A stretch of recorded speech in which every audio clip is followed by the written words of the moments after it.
Sige. Maraming salamat. O sige, Gob. Thank you. Thank you. Mayor, may naghahanap po sa inyo, si Sergeant Enriquez. Sergeant Enriquez. Sige. I hope you're here to accept my offer na maging part ng Special Task Force ng Kalabari.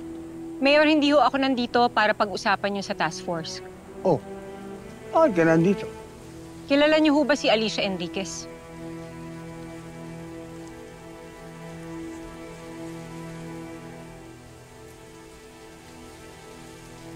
Oo. Siyang kaisa-isang babaeng niyal ko. At that time, iiwanan ko lahat para sa kanya. Pati na ang asawa kong Sofia. Isang araw, bigla na lang siyang hindi nagparamdam sa akin. At nung nabalitaan ko, namatay siya dahil... Dahil sa isang hold-upper.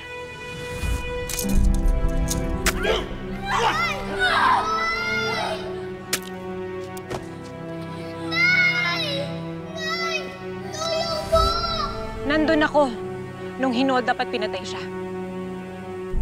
Dahil nanay ko si Alicia Enriquez. Anak kita? Ata. Pero hindi ako nandito dahil may gusto kong makuha sa inyo.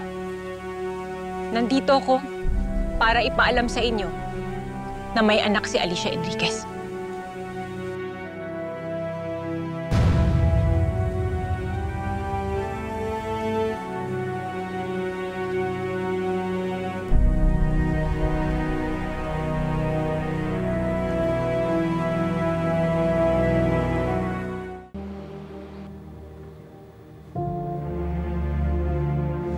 Nandito ako para ipaalam sa inyo na may anak si Alicia Enriquez.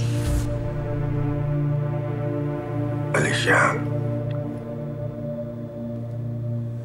nagbunga pala ang pagmamahalan natin.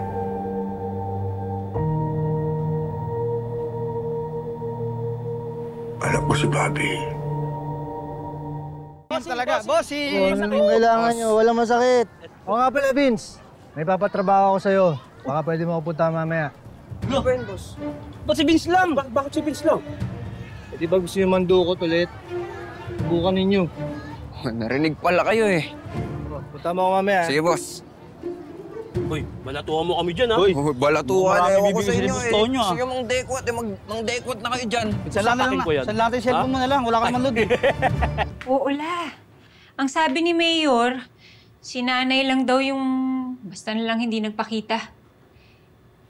Handa naman daw siyang iwan yung buong pamilya niya para kay nanay. At naniwala ka naman doon. Opo la. Parang nagsasabi naman siya ng totoo. Pakiramdam ko, si nanay talaga yung umiwas para hindi niya magulo yung pamilya ni Mayor. Ano ngayon ang gagawin mo? Ngayon nakilala mo na yung tatay mo. Opo, alam la. Hindi ko nga po alam kung anong mararamdaman ko eh. Basta ang importante, Lola, nasabi mo na yung totoo.